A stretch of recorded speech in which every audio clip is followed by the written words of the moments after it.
श्री गणेशाय नमः। अध्याय 35। दक्ष के यज्ञ की रक्षा के लिए भगवान विष्णु से प्रार्थना। भगवान का शिवद्रोह जनित संकट को टालने में अपनी असमर्थता बताते हुए दक्ष को समझाना तथा सेना सहित वीरभद्र का आगमन। दक्ष बोले, देव हरे विष्णु दीन बंधु कृपा निधे, आपको मेरी और मेरे यज्ञ की रक्षा करनी चाहिए। प्रभु, आप ही यज्ञ के रक्षक हैं। यज्ञ ही आपका कर्म है और आप यज्ञ स्वरूप हैं। आपको ऐसी कृपा करनी चाहिए जिससे यज्ञ का विनाश ना हो। ब्रह्मा जी कहते हैं, मुनीश्वर, इस तरह अनेक प्रकार से सादर प्रार्थना करके दक्ष भगवान श्री हरि के चरणों में गिर पड़े। उनका चित्त भय से व्याकुल हो रहा था। जिनके मन में घबराहट आ गई थी, उन प्रजापति दक्ष को उठाकर और उनकी पूर्ववक्त बात सुनकर भगवान विष्णु ने देवादिदेव शिव का स्मरण किया। अपने प्रभु एवं महान ऐश्वर्य से युक्त परमेश्वर शिव का स्मरण करके शिव तत्व के ज्ञाता श्री हरि दक्ष को समझाते हुए बोले। श्री हरि ने कहा, दक्ष, मैं तुमसे तत्व की बात बता रहा हूँ। तुम मेरी बात ध्यान देकर सुनो। मेरा यह वचन तुम्हारे लिए सर्वथा हितकर तथा महामंत्र के समान सुखदायक होगा। दक्ष, तुम्हें तत्व का ज्ञान नहीं है, इसलिए तुमने सबके अधिपति परमात्मा शंकर की अवहेलना की है। ईश्वर की अवहेलना से सारा कार्य सर्वथा निष्फल हो जाता है। केवल इतना ही नहीं, पर पग पग पर विपत्ति भी आती है। जहाँ अपूज्य पुरुषों की पूजा होती है और अपूजनीय पुरुषों की पूजा नहीं होती है, वहाँ दरिद्रता, मृत्यु तथा भय, ये तीन संकट अवश्य प्राप्त होंगे। इसलिए संपूर्ण प्रयत्न से तुम्हें भगवान वृषभध्वज का सम्मान करना चाहिए। महेश्वर का अपमान करने से ही तुम्हारे ऊपर महान भय उपस्थित हुआ है। हम सब लोग तुम प्रभु होते हुए भी आज तुम्हारी दुर्नति के कारण जो संकट आया है उसे टालने में समर्थ नहीं है। यह मैं तुमसे सच्ची बात कहता हूँ। ब्रह्मा जी कहते हैं, नारद भगवान विष्णु का यह वचन सुनकर दक्ष इतना चिंता में डूब गए, उनके चेहरे का रंग उड़ गया और वे चुपचाप पृथ्वी पर खड़े रह गए। इसी समय भगवान रुद्र के भेजे हुए गणनायक वीरभद्र अपनी सेना के साथ यज्ञ स्थल में जा पहुंचे। वे सबके सब बड़े शूरवीर, निर्भय तथा रुद्र के समान ही पराक्रमी थे। भगवान शंकर की आज्ञा से आए हुए उन गणों की गणना असंभव थी। वे वीर शिरोमणि रुद्र सैनिक जोर जोर से सिंहनाद करने लगे। उनके उस महानाद से तीनों लोग गूंज उठे। आकाश धूल से ढक गया और दिशाएं अंधकार से आवृत हो गई। सातों दीपों से युक्त पृथ्वी अत्यंत भय से व्याकुल हो पर्वत, वन और कानों सहित कांपने लगी तथा संपूर्ण समुद्रों में ज्वार आ गया। इस प्रकार समस्त लोगों का विनाश करने में समर्थ उस विशाल सेना को देखकर समस्त देवता आदि चकित हो गए। सेना के उद्योग को देख दक्ष के मुंह से खून निकल आया। वे अपनी स्त्री को साथ ले भगवान विष्णु के चरण में दंड की भांति गिर पड़े और इस प्रकार बोले। दक्ष ने कहा, विष्णु महाप्रभु, आपके बल से ही मैंने इस महान यज्ञ का आरंभ किया है। सत्कर्म की सिद्धि के लिए आप ही प्रमाण माने गए हैं। विष्णु, आप कर्मों की साक्षी तथा यज्ञों के प्रतिपालक हैं। महाप्रभु, आप वेदोक्त धर्म तथा ब्रह्मा जी के रक्षक हैं। अतः प्रभु, आपको मेरे इस यज्ञ की रक्षा करनी चाहिए, क्योंकि आप सबके प्रभु हैं। ब्रह्मा जी कहते हैं, दक्ष की अत्यंत दीनतापूर्ण बात सुनकर भगवान विष्णु समय से तत्व से विमुख हुए। दक्ष को समझाने के लिए इस प्रकार बोले। श्री कृष्ण ने कहा, दक्ष, इसमें संदेह नहीं है कि मुझे तुम्हारे यज्ञ की रक्षा करनी चाहिए, क्योंकि धर्म परिपालन विषयक जो मेरी सत्य प्रतिज्ञा है वह सर्वत्र विख्यात है। परंतु दक्ष, मैं जो कुछ कहता हूँ उसे तुम सुनो। इस समय अपनी क्रूरता पूर्ण बुद्धि को त्याग दो। देवताओं के क्षेत्र नैमिषारण्य में जो अद्भुत घटना घटित हुई थी उसका तुम्हें स्मरण नहीं हो रहा। क्या तुम अपनी कुबुद्धि के कारण उसे भूल गए हो?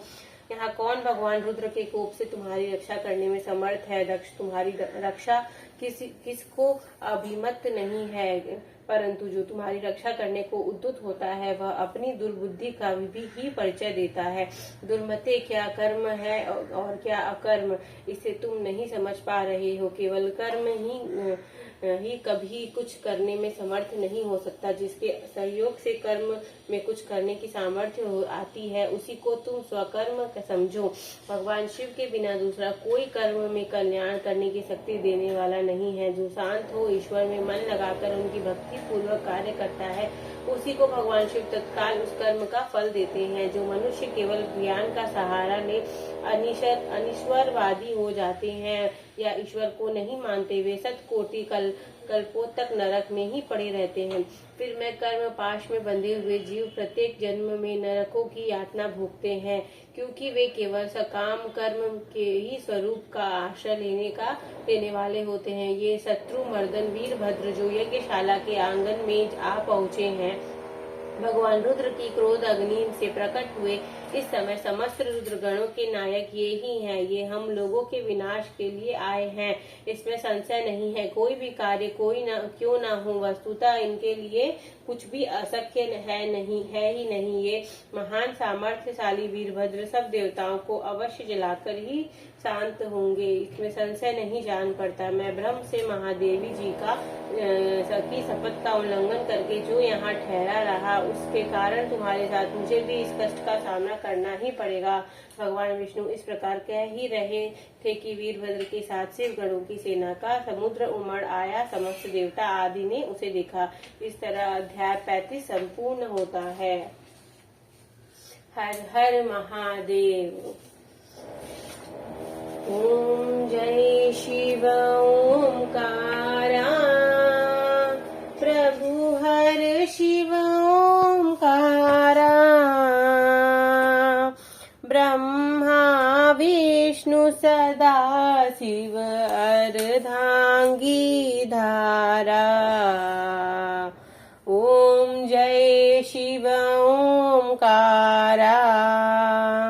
एकानन चतुरानन पंचानन राजे। हंसासन करुणासन वृषवाहन साजे। ओम जय शिव ओंकारा। दो भुज चार चतुर भुज दस भुज अति सोहे। त्रिगुण रूप निरखता त्रिभुवन जन मोहे। ओम जय शिव ओंकारा।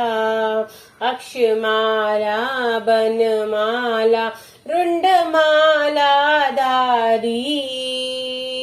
चंदन मृग मद सोहे भाले शशिधारी। ओम जय शिव ओंकारा। श्वेतांबर पीतांबर बागंबर अंगे। सनकादिक गरुणादिक भूतादिक संगे। ओम जय शिव ओंकारा। कर के मध्य कमंडल चक्र त्रिशूल धरता। जग करता जग भरता जग संहार करता। ओम जय शिव ओंकारा।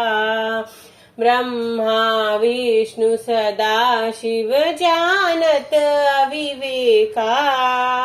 प्रणवाक्षर मध्य ये तीनों एका। ओम जय शिव ओंकारा। काशी में विश्वनाथ विराजत नंदी ब्रह्मचारी। नित उठी भोग लगावत महिमाति भारी। ओम जय शिव ओंकारा। त्रिगुण शिव जी की आरती जो कोई नर गावे। कहत शिवानंद स्वामी मन वांछित फल पावे। ओम जय शिव ओंकारा। हर हर महादेव की जय। शिव शंभू। कर्पूर गौरम करुणावतारम। संसार सारम भुजगेन्द्रहारम। सदा वसन्तं हृदयारविन्दे भवं भवानी सहितं नमामि। त्वमेव माता च पिता त्वमेव बन्धु च सखा त्वमेव विद्या द्रविणं त्वमेव सर्वं मम देव।